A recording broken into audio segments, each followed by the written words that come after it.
Estamos aí prestes para entrar em uma reforma tributária. E a grande preocupação é como ficam os regimes especiais. Será que ainda vale a pena entrar com regime especial com a entrada da reforma tributária? Vou explicar tudo para vocês nesse vídeo.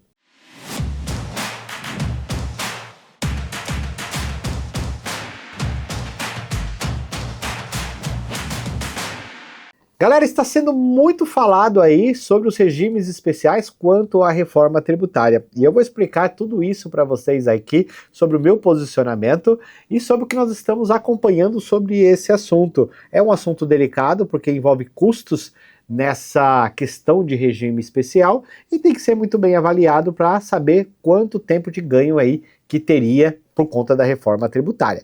Mas antes, deixa eu me apresentar aqui, eu sou o Anderson Souza, do canal do Café Tributário, e vou convidar você a se inscrever aqui no nosso canal, inclusive a compartilhar esses vídeos, aqui tem muito conteúdo, se inscreva, principalmente se você é do segmento do e-commerce, se você é de distribuição, enfim, contadores também nos acompanham muito aqui, tributaristas, então sejam muito bem-vindos aqui ao nosso canal.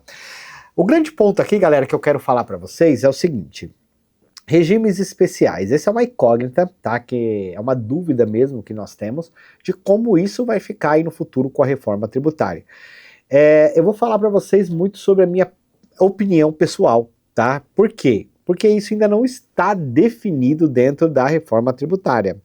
É óbvio que no projeto de lei, que já foi aí, que já está em andamento, a lei, né, que já está aí rodando da reforma tributária, vamos dizer, nessa primeira fase do projeto, o regime especial ele acaba estando fora do projeto reforma tributária. Então, ou seja, a ideia é que os estados não tenham mais a guerra fiscal. Então, a partir desse momento, os estados teriam uma questão igualitária sobre os custos tributários, para que isso fosse justo e acabasse com toda aquela questão, aquelas discussões judiciais principalmente, até mesmo ressarcimentos de impostos, enfim, trouxesse uma calmaria aos tribunais para que houvesse essa justiça fiscal aí para as empresas, ou seja, onde eu estiver, eu vou pagar o mesmo imposto. Mas eu não vejo que é bem assim que funciona. Agora entra a questão de opinião pessoal aqui do Anderson, né? Estou já nesse mercado, já indo para 24 anos, então acho que eu tenho um pouquinho aqui de bagagem para poder falar aqui o que eu penso sobre isso. Os regimes especiais, eles fizeram crescer alguns estados, isso é fato, né? Se a gente pegar, por exemplo, Espírito Santo, Santa Catarina, agora o mais recente, que é o caso de Minas Gerais, alguns outros estados já começam a adotar os regimes especiais, como é o caso de Alagoas, Rio Grande do Sul, já começa a gerar aí alguns tipos de regimes especiais, né? Que nada mais é que benefícios fiscais. Como que ficariam esses estados caso se a mesma tributação desses estados fossem realizada pelo estado de São Paulo, aonde tem uma logística diferenciada, por exemplo? Porque nós não podemos fechar os olhos e entender que São Paulo hoje é o polo do país, e eu nem estou dizendo que São Paulo é melhor do que os outros estados, não é isso que eu estou dizendo. A questão é, nós sabemos que São Paulo, na questão logística da coisa, na questão de desenvolvimento, enfim, as coisas tendem a acontecer de forma mais dinâmica, mais rápida. A maioria dessas coisas que a gente precisa para gerir um negócio, para fazer acontecer, aqui em São Paulo você encontra com muito mais facilidade, né? Eu falo aqui em São Paulo porque eu estou em São Paulo. E, no entanto, outros estados estão muito bem desenvolvidos para isso, mas o ponto aqui vocês já entenderam a questão. A grande questão é que esses outros estados com regime cresceram muito, empresas fizeram grandes investimentos para poderem estarem naqueles estados, para poderem se beneficiar desses regimes especiais, como o caso mais recente do Mercado Livre, aí, que 34 bi de investimento, né, em centro de distribuição, aí, marketing também, para poder alavancar essa distribuição a nível Brasil e concedendo aí a possibilidade das empresas estarem também em outros estados se beneficiando de regimes especiais, como é o caso de Minas Gerais, que está muito próximo aqui na divisa de São Paulo, né, a região de Extrema ali, o sul de Minas, que acabou crescendo demais por conta desses regimes, pelo fato de estar próximo a São Paulo. E aí a questão que eu me pergunto sempre: o que vai acontecer? Então todo mundo vem para São Paulo porque a logística vai funcionar mais rápida, os players estão aqui, E aí os outros estados? E esses investimentos que foram realizados? Então, eu acredito, tá?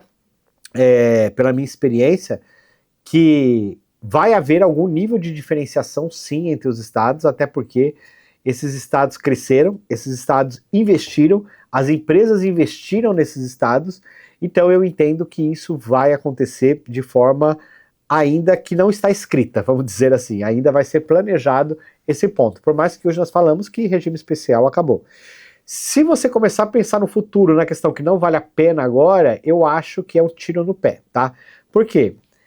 A gente vai passar por uma transição de reforma tributária. Vamos pensar na hipótese que realmente não haverá regimes especiais. Legal.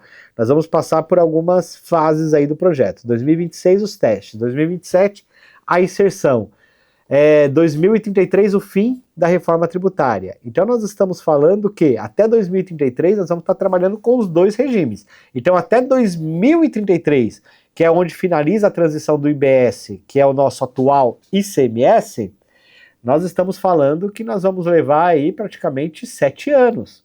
Então, ou seja, em 7 anos muita coisa vai acontecer, inclusive eleições. E aí vem outro ponto. Surgiu eleições, muda o governo, e eu nem estou falando aqui se o governo A ou B é o melhor ou pior. A questão é, mudou. Se mudou, muda a regra do jogo? São muitas perguntas que nós não temos respostas para dar. Então, como eu já passei por algumas transições, como foi o caso de nota fiscal eletrônica, olha eu aqui denunciando idade, né? Nota fiscal eletrônica, SPED, então a gente saiu de um Sintegra, foi para um SPED, enfim, a gente falava do servidor Tiranossauro Rex da Receita Federal, né? Que hoje é um servidor super poderoso. Então passamos por algumas transições e muitas vezes a gente ouvia falar que tudo isso iria simplificar. Melhorou? Melhorou. Simplificou? Tenho minhas dúvidas, tá? Porque não para-se de criar obrigações repetitivas. Então, ou seja, vou pegar um caso, né? Aqui em São Paulo, nós temos SPED fiscal e nós temos a GIA, duas obrigações que entregam a mesma coisa. Então a gente não sabe até que ponto nós vamos estar trabalhando ainda com as prorrogações da reforma tributária. Porque será mesmo que nós não vamos ter prorrogações? Será que 2033 finaliza? Eu vou até além, será que 2027 entra? Então são ponto que se você ficar pensando, eu não vou fazer porque vai acabar, pode ser que você perca mercado, você não fique competitivo e você saia antes do tempo. Então, meu conselho é, pense no que você tem hoje em mãos. E hoje você tem bons estados, você tem boas estratégias tributárias, que você consegue criar regimes para você ser mais competitivo e pagar menos impostos. Como eu sempre falo, o grande ponto é crescer pagando menos impostos, tá? Então, trabalhe com a reforma tributária? Sim, não podemos fechar o olho para isso. Mas o que vai acontecer hoje é mais importante para você. Legal? Então, espero ter contribuído com você e deixe o seu comentário. Para mim é muito importante saber o que você pensa sobre esse tema.